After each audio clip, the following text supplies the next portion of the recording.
Guys ഇൻസ്റ്റയിൽ trending ആയിട്ടുള്ള light effect നമ്മളിതാ കുറച്ച് തേങ്ങ അരച്ച് കറി കൊണ്ട് ഉണ്ടാക്കാനുള്ള പരിപാടി ഉണ്ടോ. നേരെ ഒരു കയ്യിൽ കുറച്ച് തേങ്ങ അരച്ച് കറി എടുക്കുക. എന്നിട്ട് നേരെ നമ്മൾ അവിടെ ഫ്ലാഷ് ലൈറ്റ് ഓണാക്കിയിട്ട് അതിന് നേരെ ഗ്ലാസ് വെച്ചിട്ടുണ്ട്. ഇതിലേക്ക് എന്താ ചെയ്യുക, ബ്രൈറ്റ്നെസ് കുറച്ച് കുറയ്ക്കുക. ബ്രൈറ്റ്നെസ് കുറച്ചതിന് ശേഷം നേരെ ആദ്യം മൊബൈലിൻ്റെ ഫ്ലാഷ് ലൈറ്റാണ് ഓഫാക്കണേ. ഇതങ്ങനെ ബ്രൈറ്റ്നെസ് കുറച്ചതിന് ശേഷം നമ്മൾ നേരത്തെ പറഞ്ഞ ഈ തേങ്ങ അരച്ച കറിയില്ലേ കയ്യിൽ ഇങ്ങനെ നൈസായിട്ട് എല്ലാം എടുത്തിട്ട്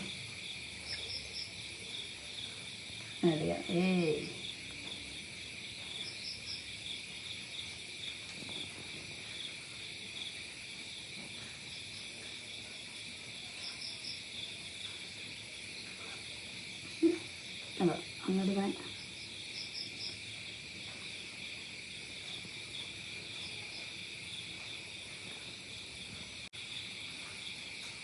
എനിക്ക് മറ്റേനെക്കാട്ടിലും ഒന്നുകൂടി തെളിച്ചതിനാട്ടോ. മൊത്തത്തിൽ നല്ല പ്രകാശമുണ്ട്, മഞ്ഞ പൊളി വൈകി.